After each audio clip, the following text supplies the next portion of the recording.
dewan juri, Bapak Ibu Kepala Sekolah, Bapak Ibu Guru dan teman-teman semua. Perkenalkan, nama saya Gundo Febrian Gur.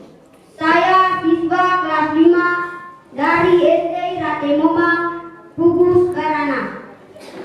Saya berada di tempat ini untuk menceritakan sebuah cerita rakyat asli orang Kobo atau masyarakat Garana pada umumnya. Saya sangat bangga berada di tempat ini pada hari ini karena akan menceritakan sebuah cerita rakyat sebagai salah satu kekayaan budaya kita, khususnya di Kecamatan Kota Komba tercinta. Judul ceritanya adalah Legenda Rana Rembo. Selamat mendengarkan. Pada zaman dahulu, di sebuah kampung yang bernama Natarbato, yakni kampung lama orang Nur di daerah Bengan Selatan, hiduplah satu keluarga yang terdiri dari seorang suami dengan 2 orang istri yang mendiami rumah terpisah tak jauh jaraknya. Suami ini sangat gemar berburu. Konon pada suatu hari sang suami pergi berburu di hutan. Karena malamnya ada upacara danding di tengah kampung Batu. Ia berniat makan malamnya nanti indah dan enak. Juga para tamu yang akan mengikuti acara danding yang bertamu rumahnya dan disuguhi oleh hidangan daging yang lezat. Ia pun meminta kedua istrinya menyiapkan segala perbekalan, yaitu ubi bakar dan jagung goreng yang tunuh atau bengel dalam bahasa setempat. Pagi-pagi sekali sang suami pergi meninggalkan rumah hutan untuk berburu, ditemani oleh 3 ekor anjing pemburunya. Hari semakin meninggi, sang suami tiba di tempat di mana ia biasa berburu. Dari kejauhan, ia mendengar suara anjingnya menggonggong bersahut-sahutan, dan ia mempercepat langkah sambil meneriaki anjingnya agar lebih garang mengejar mangsa hingga tertangkap. Ini pasti babi hutan besar. Saya harus mendapatkannya, ungkapnya sambil memperkuat genggaman tombak tajam di tangan Pidato. Karena ketekatan 3 ekor anjing pemburunya, sang suami berhasil menembak seekor babi hutan yang cukup besar. Ia sangat gembira dan memutuskan untuk kembali ke rumah. Di tengah perjalanan pulang, ia mendapati batang pohon golo yang rupanya telah lama tumbang dan mulai lapuk. Ia berhenti dan mencoba membelah kayu lapuk tersebut untuk mencari ulat kayu yang biasa dimakan atau yang disebut boa. Rupanya ia begitu mendapatkan rezeki saat itu, karena di dalam batang kayu lapuk tersebut ditemukan banyak sekali ulat. Wow, kalau rezeki memang tidak kemana-mana, kedua istriku pasti senang bukan kepala, ungkapnya dalam hati. Ulat pun diambilnya dan dibungkus dengan daun suku hutan untuk dibawa pulang. Hari semakin sore dan ia bergegas untuk pulang ke rumah.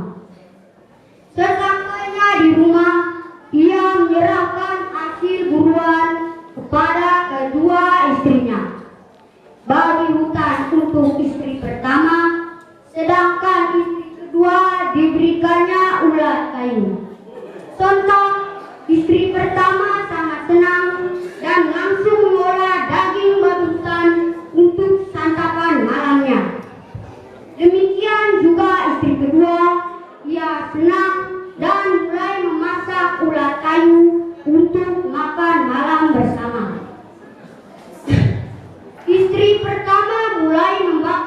hutan dan aromanya menyebar di sekitar rumah hingga ke rumah istri kedua. Istri kedua mencium aroma tersebut dan ia mulai berpikir, pasti sang suami telah memberikan hasil buruan yang berbeda dan jauh lebih enak kepada istri pertama. Dia pun mulai merasa kesal, marah, jengkel, dan perasaan iri hati yang berkecamuk dalam hatinya. Suamiku, rupa-rupanya sifat kamu begitu. Jadi selama ini perasaanmu lebih berat ke sebelah. Baiklah, saya akan membuat perhitungan untuk membalas semuanya. Dan kau mau lihat saya punya gila Dia pun mulai menyusun rencana bagaimana cara untuk meluapkan perasaan kesal suaminya, sekaligus membuat suaminya malu karena tidak adil dalam membagikan hasil buruan kepada kedua istrinya. Malam pun tiba dan di tengah kampung sudah banyak orang berdatangan untuk mengikuti acara danding. Acara danding pun dimulai dan semakin malam semakin ramai. Sang istri pertama mulai melakukan rencananya. Ia memotong ulat kayu menjadi bagian-bagian kecil dan memakainya di jari jemari tangan dan kaki seumpama cincin, dan sebagian lain dipakaikan di bagian leher sebagai hiasan dan di telinga sebagai anting-anting.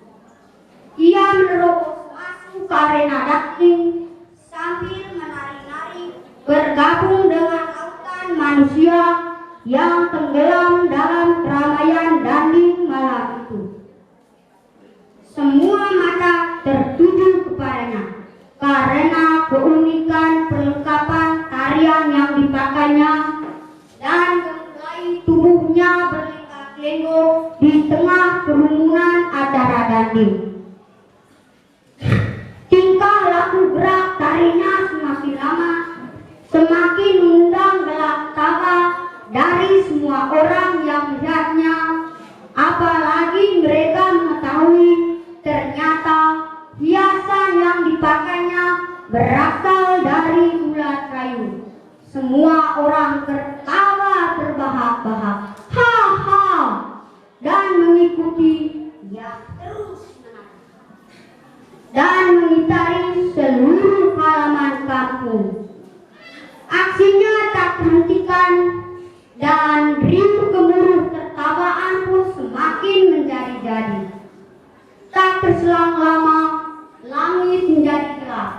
Awan mendung mulai menyelimuti dan akhirnya turunlah hujan yang sangat deras disertai angin kencang. Di saat permukaan air mulai meninggi, tanah bergoyang. Rupa-rupanya sedang terjadi rebung atau gempa bumi. Semakin lama semakin besar dan tanah lapang pun terbelah. Semua orang hiruk-pikuk berlarian tak tentu arah menyelamatkan diri. Namun bencana tak terhindarkan. Tanah yang semula rata sejauh mata memandang akhirnya terbelah sangat besar. Dan semua orang pun ikut tenggelam ke dalamnya dan tertimbun tanah. Keesokan harinya terlihat sebuah cekungan besar dan dalam daerah tersebut, dan salah satu cekungan di pinggir sebuah tebing yang curam telah tertutup air berbentuk suka danau. Danau ini diberi nama Rana Remo. Tebing curam di pinggir kampung ini kemudian diberi nama Ngapan Keto, yang saat ini berlokasi di sebelah utara Kampung Kobo. Sebagian lain dari tanah terbelah ini terlihat terpisah cukup jauh, yakni di bagian utara Nakrawa yang kemudian disebut Demikianlah peristiwa ini, dan hingga saat ini terlihat bahwa daerah dari Nunur sampai Nangrawa terdapat sebuah lembah besar dengan kampung Wairana dan kampung lain yang ada di sekitarnya. Juga Ranah Rembong di bagian hulunya. Sekian dan terima kasih.